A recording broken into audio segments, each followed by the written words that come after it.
बोले देवादिदेव एक जड़ श्री आदि ब्रह्मादिनाथ भगवान की जय। देवादिदेव एक जड़ आदि गुरु मूल श्री शांतिनाथ भगवान की जय। परम पूज्य आचार्य भगवान श्री मानपुंगी स्वामी जी महामुनि राज्य की जय। परम पूज्य आचार्य भगवान गुरु शिवराज सागर जी महाराज की जय। तो यहाँ आचार्य भगवान मानपुंगी स्वामी कृत भक्तंबर स्तोत्र के माध्यम से आदिनाथ भगवान की महिमा को यहाँ पर गाया जा रहा और प्रत्येक काव्य की अलग अलग महिमा को हम जान रहे हैं। उसी क्रम में आज 15 नंबर का काव्य जिसमें आचार्य भगवान मानपुंगी स्वामी भगवान की स्तुति करते हुए कह रहे कि भगवान का ध्यान मेरु सम अविचल है। अर्थात जिस प्रकार से मेरु कैसी भी पवन प्रलय काल पवन भी चले तो मेरु को हिला नहीं सकती है, उसी प्रकार भगवान को ध्यान से विचलित नहीं किया जा सकता है। इस बात को यहाँ पर बताया जा रहा है। चिदम की मैत्रेय दीते त्रिदशांगी नीतम मैना गपि मैनो न विकारी मार्गम कल्पांति काले मरुता चलिता चलिनी किम मंदिर आदृशिखिरम चलितम कदाचित। यदि आपका मन त्रिदशांग नाभिर देवांगनाओं के द्वारा मनात जरा सा लेशमात अभी भी विकार मार्गम विकारी भावों को ना नीतम नहीं प्राप्त हुआ हो, अर्थात स्वर की अप्सराएं भी भगवान के ध्यान को डिगा नहीं सकती। उनके द्वारा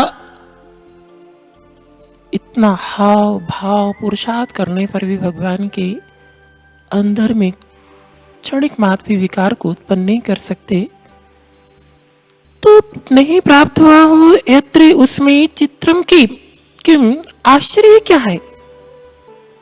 अर्थात वो नहीं उनको विचलित कर पाए तो इसमें कोई आश्चर्य की बात नहीं। जिस प्रकार से यहाँ पर आचार्य भगवान कह रहे चलिता चलेने पर्वतों को चलायमान करने वाले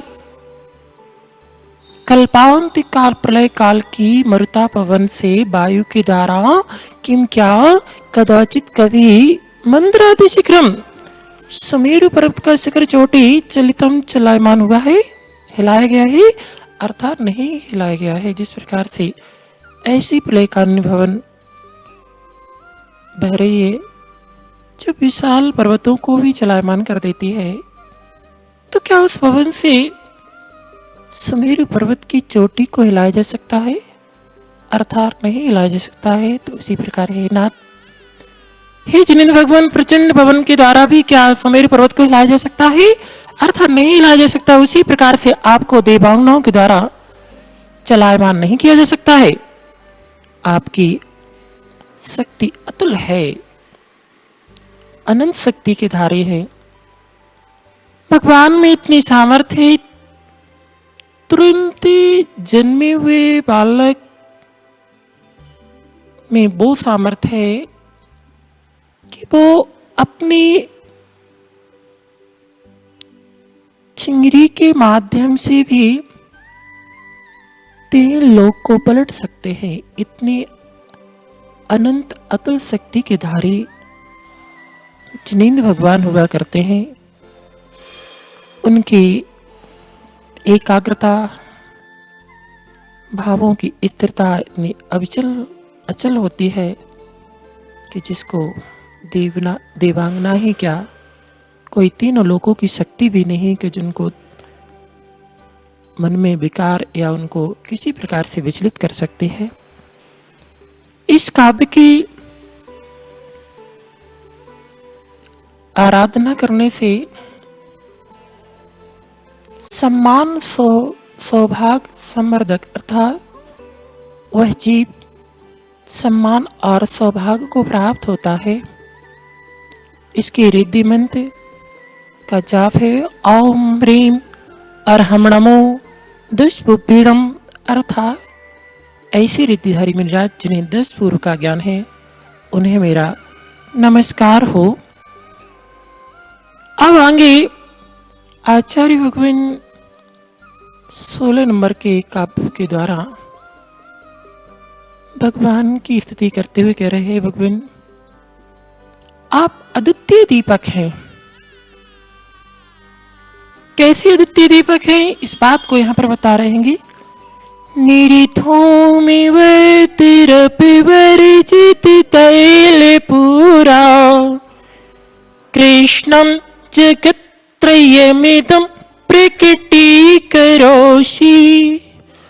गम्यो न चातुमरुतं चलिताचलानां दीपो परस्तुमसि नाथि जगत्प्रकाशा।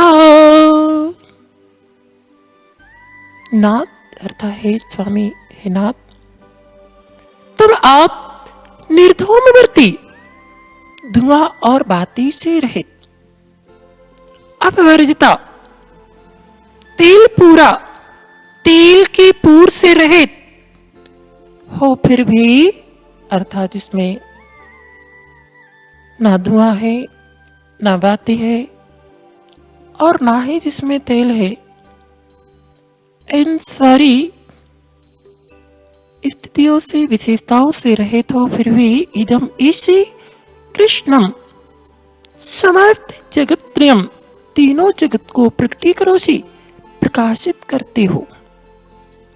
इस प्रकार से दीपक उसमें तेल होता है, बाती होती है और उसको जलाया जाता है तो उससे धुआं निकलता है।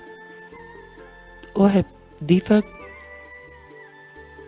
थोड़े से स्थान को प्रकाशित करता है और भगवान आप में ये सारी विशेषताएं नहीं है, अर्थात ना आपके उसमें तेल है, ना धुआं है, ना बाती है, फिर भी आप जो है तीनों लोगों को अपनी द्वारा प्रकाशित करते हो। चलिता चलाना अचल पर्वतों को चलायमान करने वाली मरुताम वायु से भी जातु कदाचित भी गम्या बुझने योग्य ना नहीं हो, और ऐसे दीपक हो कि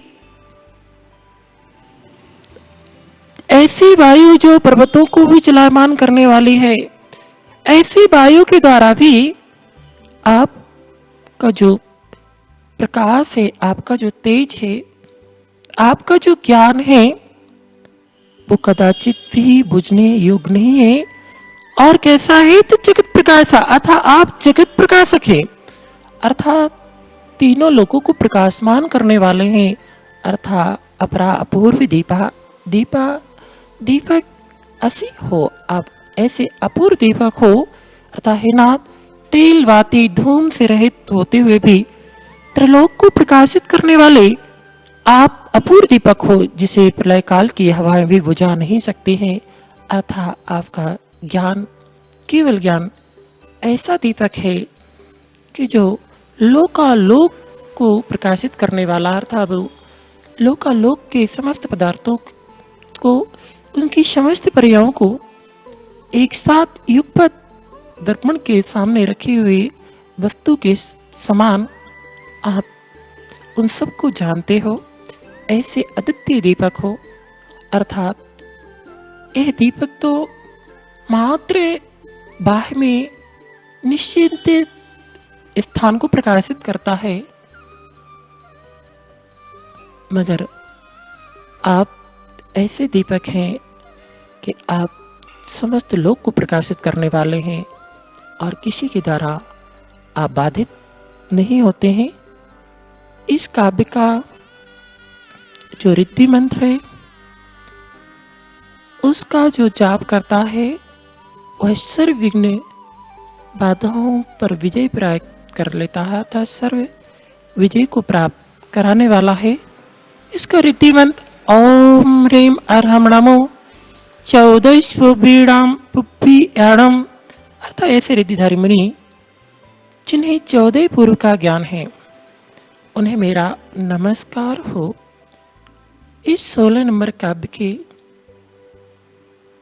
महिमा को इसमें एक कथानक आया हुआ है। उसको बताया जा रहा है कि एक समय मंडपपुर नगर में राजा महीचंद राज करते थे। उनकी चंद्रवती भार्या का नाम सोमश्री था। उन दोनों के मित्राबाई नाम की एक कन्या हुई। जब कन्या 7 वर्ष की हुई तब श्रीमती नाम की आरिका के पास उसकी लौकिक बात धार्मिक शिक्षा प्रारंभ हुई। पहले समय में गुरुकुल आदि में बच्चों को भेजा जाता था जहां उनको संस्कार के साथ साथ शिक्षा दी जाती थी। तो ये बालिका भी आरिका माता जी के पास उसको अध्ययन के लिए भेजा। उसने लौकिक अध्ययन के साथ साथ धार्मिक और संस्कारों को भी प्राप्त किया और उस कन्या ने आरिका माता जी के सन्मुख यह नियम लिया कि मैं पारसनाथ भगवान की रत्न जनित प्रतिमा के दर्शन करके ही प्रतिदिन जलपान ग्रहण करूंगी। जब उसका विवाह हुआ कुंदपुर नगर के सेठ छेमपाल के पुत्र छेमंकर से उसका विवाह हुआ। ससुराल में उसने भोजन नहीं किया। जैसे ससुराल में उसका प्रवेश हुआ और उसका नियम था कि मैं रत्न जड़ित जिन प्रतिमा का दर्शन करूंगी तभी जाकर के अन्न जल ग्रहण करूंगी पार्श्वनाथ भगवान की प्रतिमा का। और वहां रत्न जड़ित जो है प्रतिमा का अभाव होने के कारण उसने जो है जल पान आदि भोजन आदि ग्रहण नहीं किया। ससुराल में उसने भोजन नहीं किया। पूछा तो बताया गया कि रत्न जनित प्रतिमा के दर्शन के बाद ही भोजन करूंगी। सभी चिंतित थे। उसके पति ने भी भोजन छोड़ दिया और 16वीं इस काव्य का जाप पाठ निरंतर करने में संलग्न हो गया। रात व्यतीत हुई। सुबह आकर देखा तो चमत्कार हो गया। जो जिनेंद्र भगवान की प्रतिमा मंदिर में पाषाण की थी उसमें एक पाषाण की प्रतिमा रत्न जड़ित हीरे की तरह चमक रही थी। यह देख सभी चकित रह गए और सबने जिन धर्म की महिमा को जाना। सबने जिन धर्म की जय जयकार की और जिन धर्म को स्वीकार किया। इस काव्य की जो भी आराधना करता है भक्ति भाव से वह सर्व विजय को प्राप्त होता है। अब 17 नंबर के काव्य के माध्यम से आचार्य भगवान जिनेंद्र भगवान की आराधना करते हुए भक्ति करते हुए कहते हैं सूर्याति साई जिनसूर अर्थात ये सूर्य जो बाहर में ज्योतिर्लोक में सूर्य उदित होता है उस सूर्य से भी अनंत गुणा तेज से युक्त हे भगवान आप जिन सूर्य हैं इस बात को यहाँ पर बता रहे हैं। नास्तं कदाचिदुपि यासि नराहुगम्या षष्टिकरोषि सहसा युगपज्जगन्ति नाम्बोधरोदरिनिरोधि महाप्रभाव सूर्यातिशायि महिमा श्री मुनीन्द्र लोकी। मुनीन्द्र, हे मुनियों के इंद्र अर्थात मुनियों की स्वामी, तुम आप कदाचित कभी ना अस्तम उपयासी, ना अस्त को प्राप्त होते हो। यह सूर्य जो उदित होता है ज्योतिर्लोक में, ज्योतिषी देव का जो विमान है, जो सूर्य प्रतीन्द्र है, वह प्रातः उदित होता है और शाम को अस्त हो जाता है। अगर जिन सूर्य ऐसा सूर्य है जो उदय को प्राप्त होने के बाद में कभी अस्त को प्राप्त नहीं होता है, तो आप अस्त को प्राप्त नहीं होते हो, ना राहु गम्य, ना राहु के द्वारा ग्रसित जाते हो। देखा जाता है इसे सूर्य ग्रहण बोलते हैं। सूर्य, चंद्रमा आदि ये ज्योतिष देव निरंतर निरंतर इसे मध्यलोक में, मध्यलोक के ऊपर वाले हिस्से में ये इनके विमान है। इस चित्रा पृथ्वी से 790 योजन जाकर के प्रारंभ होते हैं और 110 योजन पर्यंत इनके विमान हैं, अर्थात 900 योजन तक ये ज्योतिषी देव के विमान हैं। और ये निरंतर इस मध्यलोक में बीचों बीच जो सुमेरु पर्वत है, जो विदेह क्षेत्र के मध्य में है, इस जम्बूद्वीप में 7 क्षेत्रों के मध्य में विदेह क्षेत्र और विदेह क्षेत्र के मध्य में सुमेरु पर्वत है। ये उस सुमेरु पर्वत की निरंतर परिक्रमा लगाते हैं। जम्बूद्वीप में 2 सूर्य और 2 चंद्रमा, इसी प्रकार उनका परिवार है। चंद्रमा इंद्र है, सूर्य प्रतीन्द्र है। आज जो सूर्य उदित होता है वो कल नहीं होता है, क्योंकि 2 सूर्य है। आज जो निकला है वो कल नहीं निकलता है, एक कल दूसरे क्षेत्रों में पहुंच जाता है। तो ये इसी तरह से ये विमान जो दिखाई दे रहे हैं, सूर्य चंद्रमा आदि विमान दिखाई दे रहे होंगे, इनके प्रकाश होते हैं और प्रकाश से ये मध्यलोक प्रकाशित होता है। तो ये अस्त को प्राप्त हो जाता है तो राहु के द्वारा ग्रसित जाते हो, अर्थात वो सूर्य जो है जिसे सूर्य ग्रहण बोलते हैं, एक सूर्य के नीचे जब राहु का विमान आ जाता है तो इसका प्रकाश जो है, इसका तेज जो है उससे न्यून हो जाता है, अर्थात उसका तेज निस्तेज हो जाता है, जिसे सूर्य ग्रहण बोलते हैं। तो हे भगवान, आप ऐसे सूर्य हैं कि जो राहु से भी ग्रसित नहीं होते, ना अंबोधरोधर, ना मेघ के माध्यम से। ऐसा देखते हैं मेघ के कारण इस सूर्य का प्रकाश जो है, तेज जो है निस्तेज हो जाता है। तो आप ऐसे सूर्य हैं कि उस मेघ के द्वारा भी जो है निरुद्ध छिपाया नहीं जाता है, अर्थात वो सूर्य तो मेघों के द्वारा छिप जाता है। महाप्रभाव महातेज है जिसका ऐसे भी नहीं हो, तथा युगपत एक साथ जगंती तीनों लोगों को सहसा शीघ्र ही स्पष्टीकरण से प्रकाशित करते हो। ईश्वर तुम्हार इसे मध्यलोक को ही, मध्यलोक के कुछ हिस्से को ही प्रकाशित करता है, मगर जिन सूर्य तीनों लोगों को प्रकाशित करने वाला है, लोग इस संसार में इस तरह से आप लोग इस संसार में सूर्य से अतिशायी अधिक महिमा, 80 महिमा वाले हो। अर्थात हे जिनेन्द्र भगवान, आप ऐसे सूर्य हो। हे भगवान, आप मुनीन्द्र, मुनियों के स्वामी हो, मुनियों के इंद्र हो। ना आप अस्त होते हो, ना आप राहु से ग्रसित होते हो, ना आप बादलों से ढके जाते हो, लेकिन फिर भी तीनों लोक को प्रकाशित करते हो। यह आपका प्रभाव लोक में अद्वितीय महिमा वाला है। इस काव्य के और रिद्धिवंत के विधिवत जाप करने से सर्व रोग निरोधक अर्थात सर्व रोगों का समन होता है। रिद्धि मंत्र है इसका।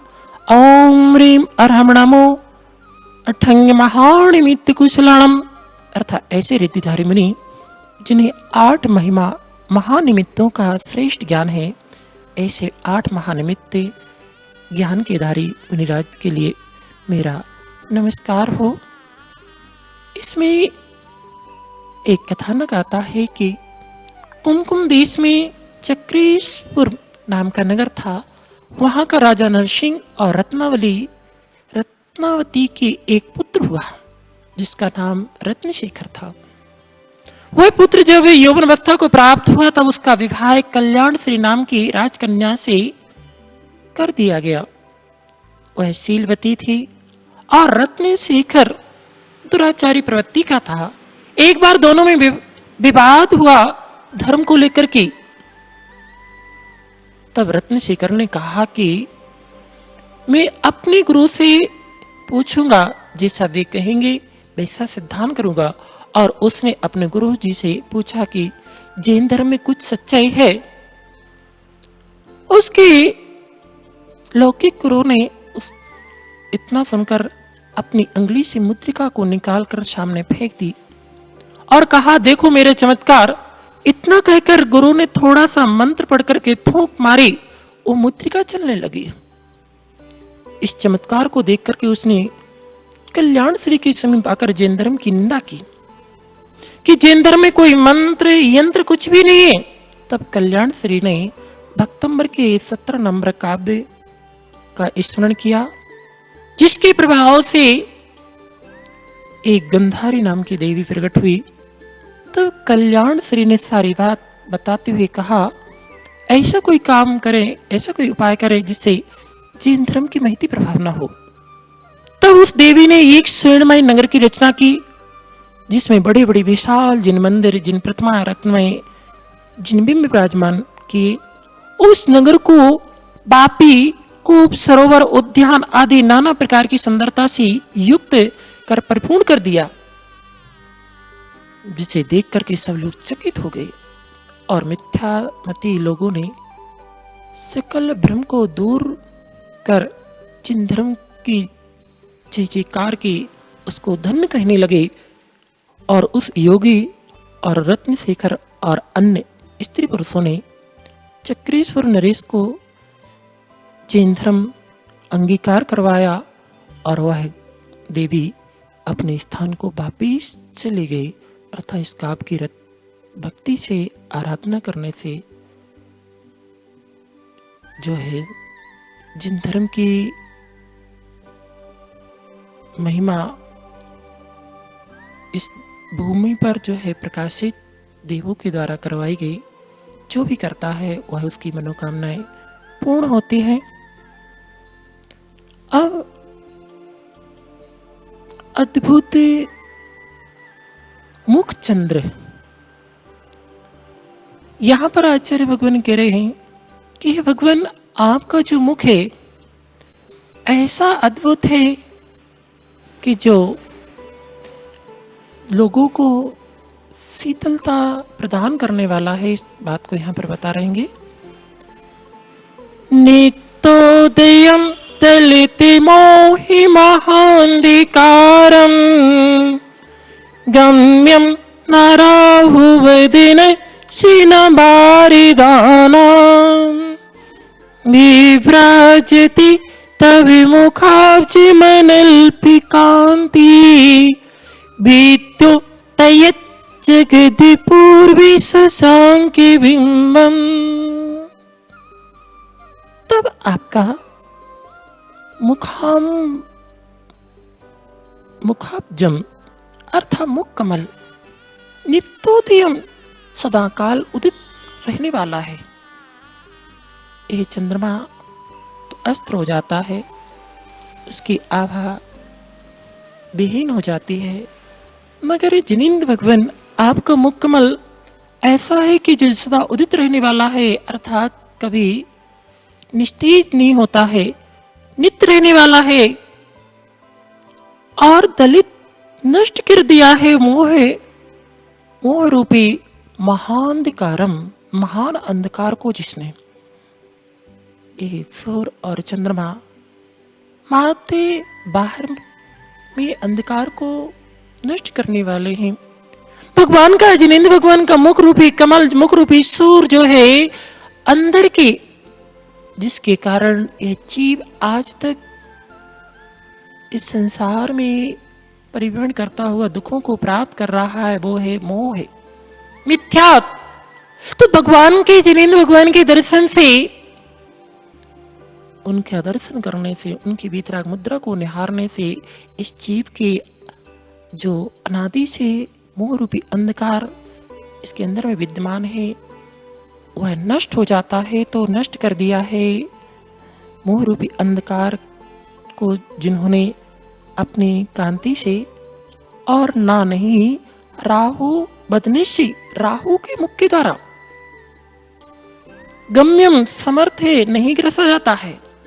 अर्थात जिसके प्रभा को, जिसके तेज को राहु भी ग्रसने में समर्थ नहीं है, ना बाहरी दानम, ना मेघों के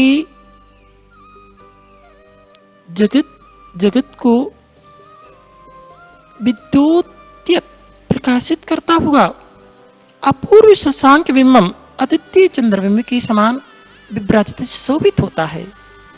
अर्थात ये भगवान हमेशा उदित रहने वाला, अर्थात आप ऐसे सूर्य है, ऐसे चंद्रमा है जो उदित होने के बाद हमेशा उदित रहते हैं, मोह अंधकार के नाशक है। अर्थात अज्ञान, मिथ्यात्व रूपी अज्ञान इस जीव के अंदर में जो विद्यमान है, आप उसको नष्ट करने वाले हैं। और राहु के द्वारा भी आपको नहीं गिरसा जा सकता है, बादलों के द्वारा आपको तिरस्कृत नहीं किया जा सकता है। ऐसा आपका मुख कमल तीनों लोकों में अपूर्व कांति को लिए हुए चंद मंडल से सुशोभित होता है।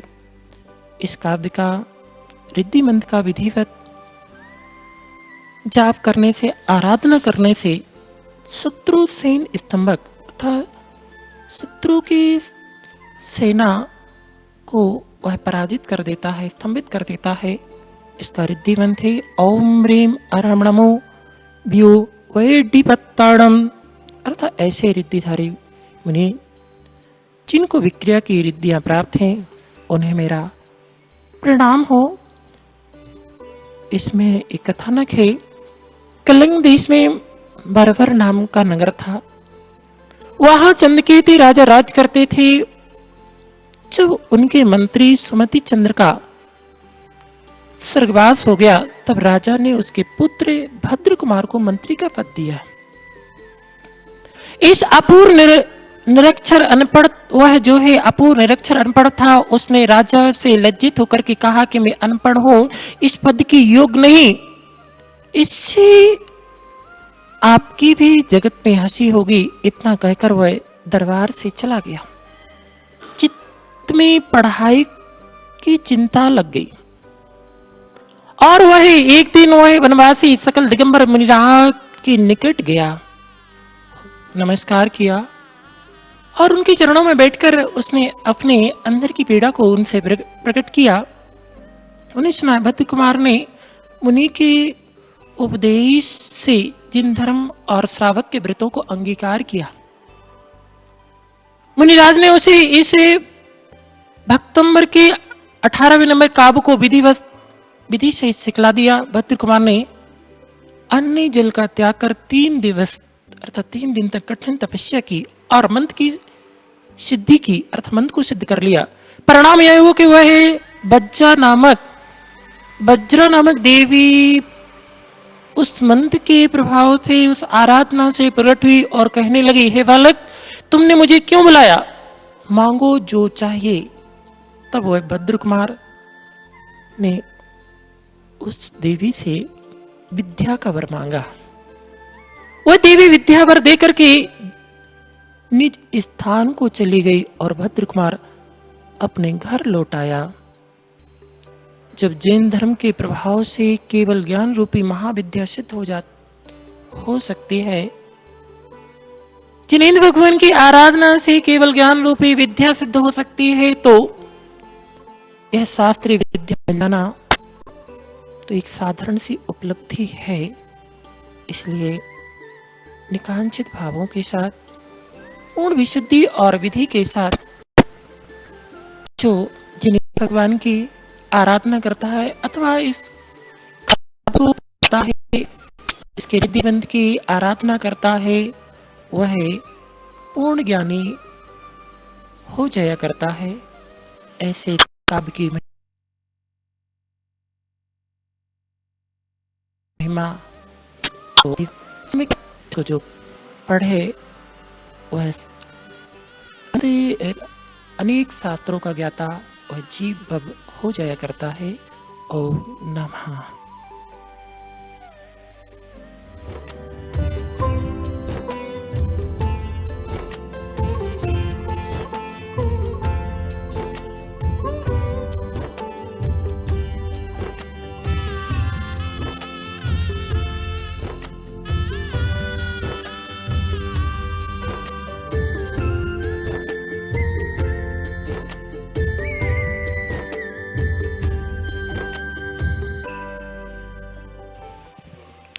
जय जिनेन्द्र बंधु, आप सभी का संस्कार समाधान में बहुत बहुत स्वागत है।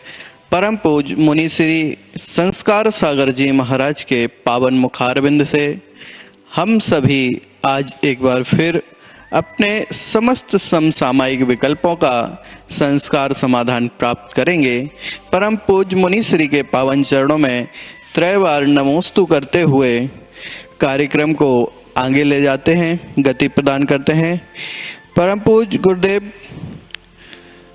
आशिका जैन अशोका गार्डन से लिख रही हैं कि परम पूज गुरुदेव के चरणों में बारंबार नमोस्तु। गुरुदेव, हमारी जिज्ञासा यह है कि ओम अक्षर का क्या महत्व है? इस बीजाक्षर में तीर्थंकर क्यों विराजमान हैं?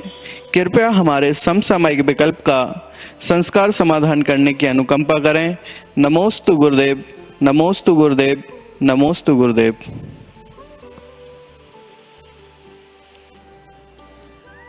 ओम एक बीजाक्षर है। बीजाक्षरों की महिमा होती है, उसका हमारे जीवन के ऊपर विशेष प्रभाव पड़ता है। शांति धारा के माध्यम से हम जो शांति धारा करते हैं उसमें बीजाक्षरों का उच्चारण किया जाता है। बीजाक्षरों, प्रत्येक बीजाक्षरों के अधिष्ठाता देव हुआ करते हैं और ओम बीजाक्षर ये पंच परमेष्टि का वाचक है। अर्थात इस ओम में पांचों परमेष्टि समाहित है। अरिहंती, सिद्धि, आचार्य, उपाध्याय और साधु, ये पंच परमेष्टि का सूचक हुआ करता है। इसका जो ध्यान करता है एकाग्रता, विशुद्धता और पुण्य के आश्रव का कारण हुआ करता है। इसलिए ओम आदि ह्रीम, श्रीम, क्लीम आदि बीजाक्षर है। इसका विधिवत और विशुद्धि के साथ आराधना करने से हमारे जीवन पर एक विशेष प्रभाव पड़ता है। इसलिए ये बीजाक्षर का जो है हमारे लिए ध्यान आदि करने के लिए बताया जाता है। ओम। परम पूज गुरुदेव के चरणों में कृतिका जी कस्तूरबा नगर भोपाल से नमोस्तु निवेदित कर रहे हैं। कहती हैं कि गुरुदेव, निश्चय एवं व्यवहार नय में क्या अंतर है? कृपया हमारे समसामयिक विकल्प का संस्कार समाधान करने की अनुकंपा करें। नमोस्तु गुरुदेव, नमोस्तु गुरुदेव, नमोस्तु गुरुदेव। निश्चय और व्यवहार। व्यवहार पर्याय का कथन करने वाला होता है, बाह्य का कथन करने वाला होता है, और निश्चय जो शुद्ध अवस्था है, जो द्रव्य शुद्ध अवस्था को प्राप्त है, उसका कथन करने वाला है। व्यवहार और निश्चय ये दो रथ के पहिए हैं। व्यवहार के बिना निश्चय की प्राप्ति नहीं होती है और निश्चय का पाने के लिए व्यवहार की अति आवश्यक होती है। व्यवहार के अगर व्यवहार में ही अटके रहे और निश्चय का लक्ष्य नहीं हो तो भी लक्ष्य की प्राप्ति नहीं हो सकती है। तो व्यवहार से जैसे मुनिराज हैं, मुनिराज को अपने आत्म स्वरूप अपने आत्म लक्ष्य को प्राप्त करना है तो निश्चय को प्राप्त करना है।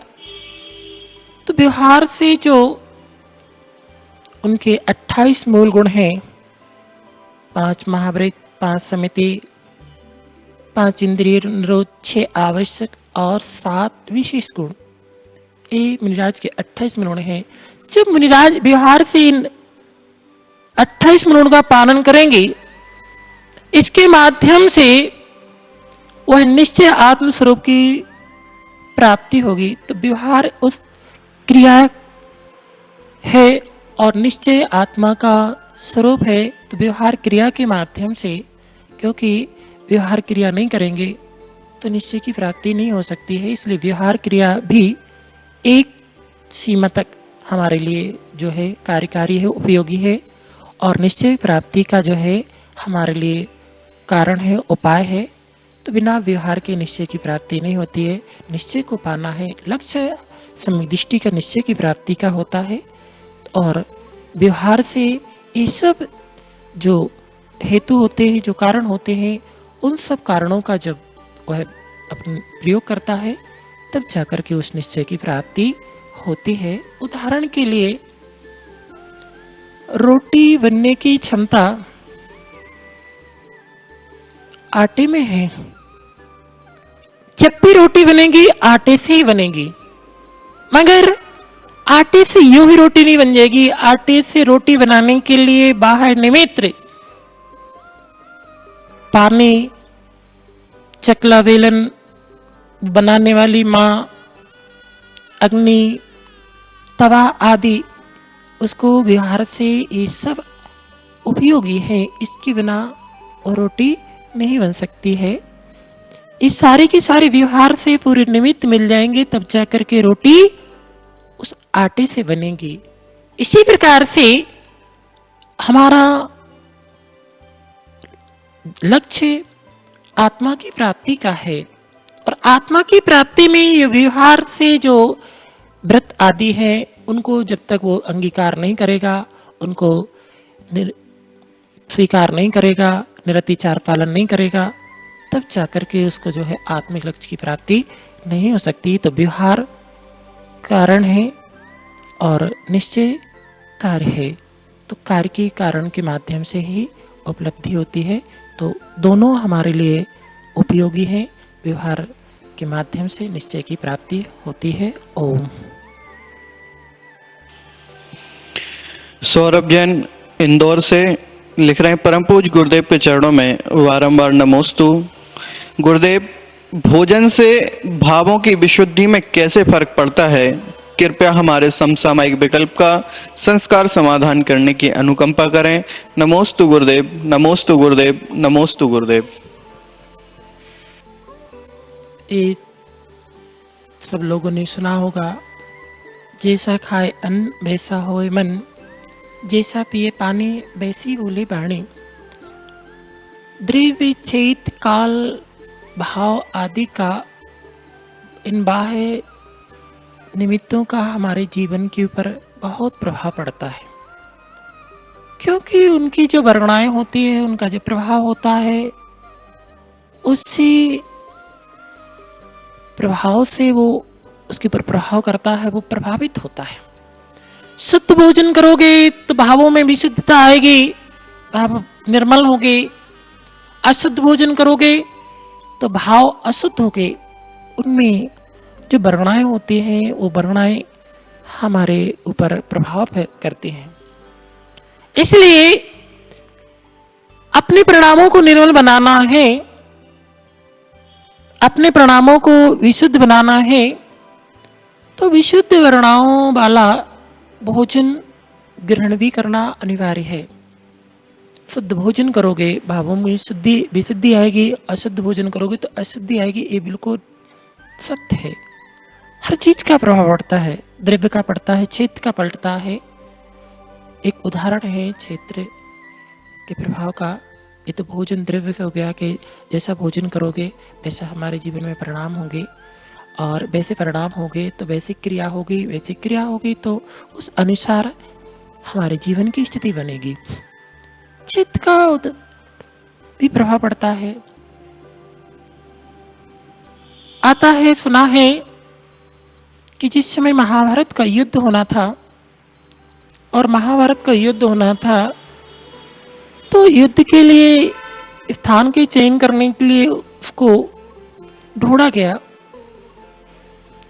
और एक जगह एक माँ अपने खेत में फसल लगी हुई है, बारिश हो रही थी और फसल छोटी थी, उसका बहाव एक जो खेत की चारों ओर मेड़ होती है उसके एक जगह से बहाव तेज हो रहा था। वो काफी प्रयास, उसने मिट्टी डाली और मिट्टी डालने पर भी वो बहाव नहीं रुका, तो उसने अपने पास अपना ही बालक जो लेटा हुआ था उसको जो है उस स्थान पर लगा दिया।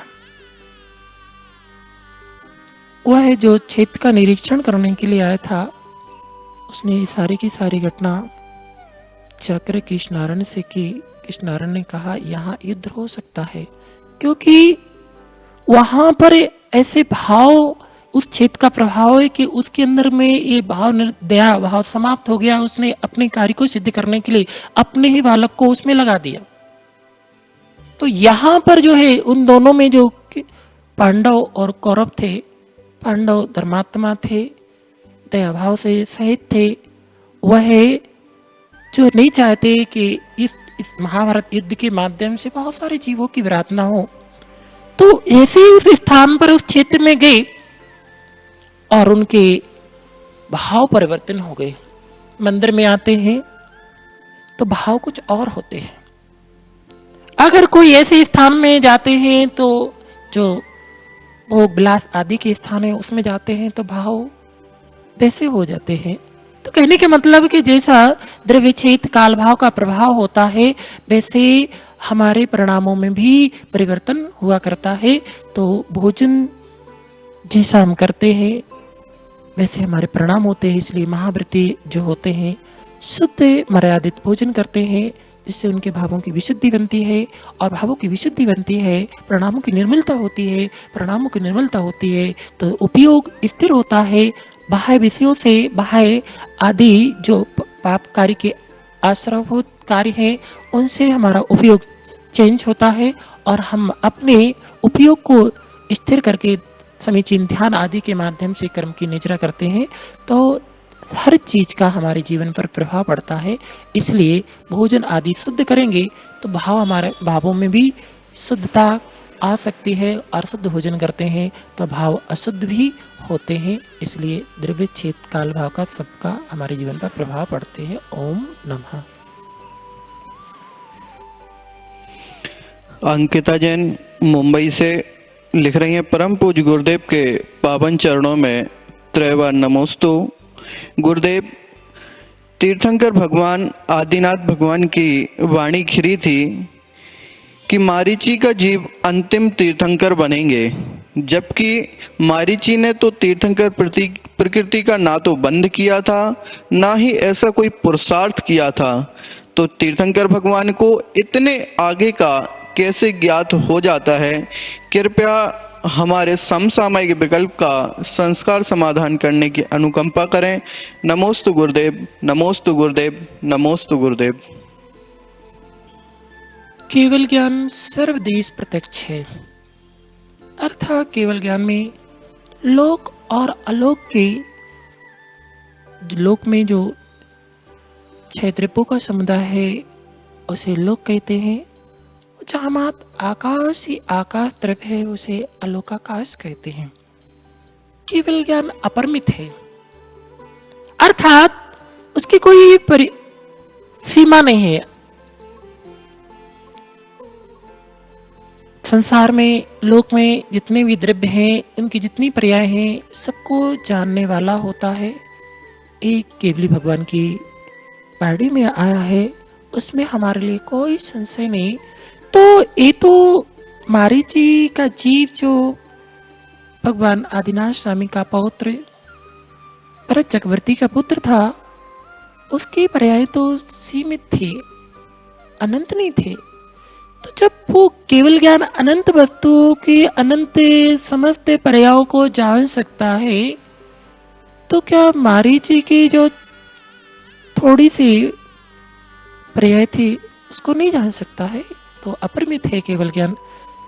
केवल ज्ञान 5 भेद वाला होता है: मति, शुद्ध, अवधि, मनःप्रय और केवल ज्ञान। मति और शुद्ध ये तो ज्ञान परोक्ष है, अर्थात पर की सहायता से होता है, इंद्रिय और मन की सहायता से। अवधि ज्ञान और मनःप्रय ज्ञान एक देश प्रत्यक्ष है, अर्थात द्रव्य क्षेत्र काल भाव की मर्यादा को लिए रूपी पदार्थों को जो एक सीमा में जानता है, और वह अवधि और मनःप्रय ज्ञान है। और केवल ज्ञान सकल देश प्रत्यक्ष है, अगर सकल द्रव्य की पर्यायों को युगपत जानने वाला है। इसलिए केवल ज्ञान में भगवान की आया वहां पर प्रश्न किया गया कि सभा में समोसरण में ऐसा कोई जीव है जो तीर्थंकर बनने वाला है? तो भगवान की देशना में आया, भगवान की वाणी में आया कि यहाँ मारीची जीव जो है वह आगे जाकर के तीर्थंकर बनेगा। तो उनकी भगवान की ये देशना में आया, और फिर वह मारीची का जीव उसे सभा से ऐसा, जिनचिन स्वामी ने आदिनाथ पुराण में कहा है कि वह उसको भी अहम जागृत हो गया कि मैं भी तीर्थंकर बन सकता हूँ, मैं भी कुछ हूँ, मेरी भी सामर्थ्य है।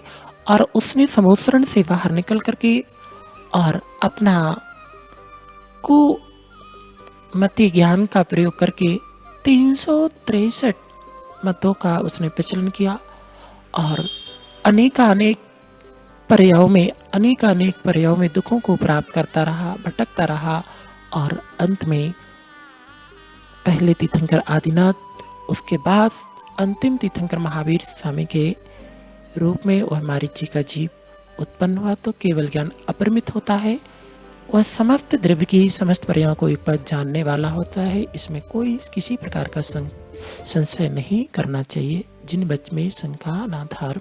ओम नमः। अनुप्रेक्षा जैन पूना से लिख रही हैं, परम पूज्य गुरुदेव के पावन चरणों में त्रैवार नमोस्तु। गुरुदेव, यदि कोई जीव नित्य पूजा पाठ, स्वाध्याय, सामायिक आदि करे लेकिन संयम से ना रहे तो उसे कितना पुण्य अर्जन होगा? कृपया हमारे समसामयिक विकल्प का संस्कार समाधान करने की अनुकंपा करें। नमोस्तु गुरुदेव, नमोस्तु गुरुदेव, नमोस्तु गुरुदेव। पहली बात, ये जो क्रियाएं हैं, समीचीन क्रियाएं हैं, वह हमारे आत्मा के धर्म की प्राप्ति के निमित्त हैं।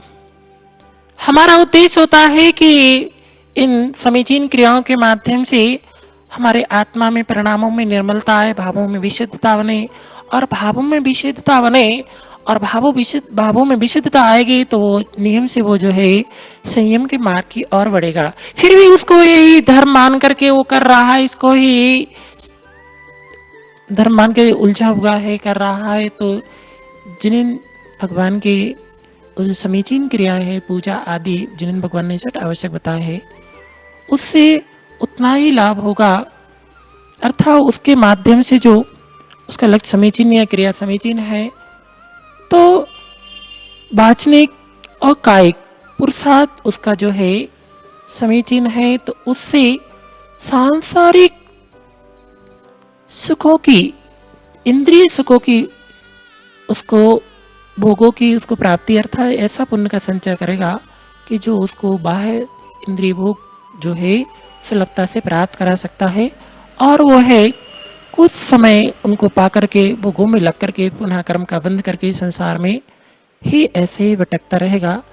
तो बिना भावों के बिना संयम के क्रिया वैसे ही है जैसे कोल्हू का वेल होता है, पुरुषार्थ तो चलता है मगर उस वह जब भी उसके आंखों से पट्टी निकलती है तो वहीं का वही पाया जाता है। तो क्रिया हमारे भाव सहित होगी और भाव सहित क्रिया होगी तो जीवन में परिणामों में निर्मलता आएगी। परिणामों में निर्मलता आएगी तो संयम की और वह जीव जो है उन्मुख होगा। तो हमारा लक्ष्य जो है सिर्फ क्रिया को धर्म मान करके नहीं होना चाहिए, हमारा लक्ष्य भावों की विशुद्धि का होना चाहिए। और भावों की विशुद्धि जब बढ़ेगी तो नियम से जीव जो है संयम आदि को भी प्राप्त करेगा। तो संयम का हमारा लक्ष्य होना चाहिए, क्योंकि क्रिया ही धर्म नहीं है, भाव हमारे जो है सब बनाने के लिए क्रिया होती है। तो भावों को भी परिणामों को भी निर्मल हमारे लिए रखना चाहिए। ओम। इसी प्रकार प्रतिदिन परम पूज मुनि श्री के मुखारबिंद से संस्कार समाधान किया जाता है। आप अपने समस्त समसामयिक विकल्पों को भेजने के लिए हमारे फेसबुक एवं इंस्टाग्राम पेज मुनि संस्कार वाणी को फॉलो करके हमें भेज सकते हैं एवं हमारे व्हाट्सएप नंबर 8269837909 पर व्हाट्सएप मैसेज या ऑडियो मैसेज के माध्यम से आप अपनी जिज्ञासाएं भेज सकते हैं एवं अपने समस्त समसामयिक विकल्पों का संस्कार समाधान प्राप्त करने के लिए, उत्तर प्राप्त करने के लिए हमारे YouTube चैनल संस्कार वाणी को फॉलो कर सकते हैं, सब्सक्राइब करें एवं साधना न्यूज़ पर आपके समस्त समसामयिक विकल्पों का उत्तर आपको परम पूज्य मुनि श्री के मुखारबिंद से प्राप्त हो जाएगा। जय जिनेंद्र।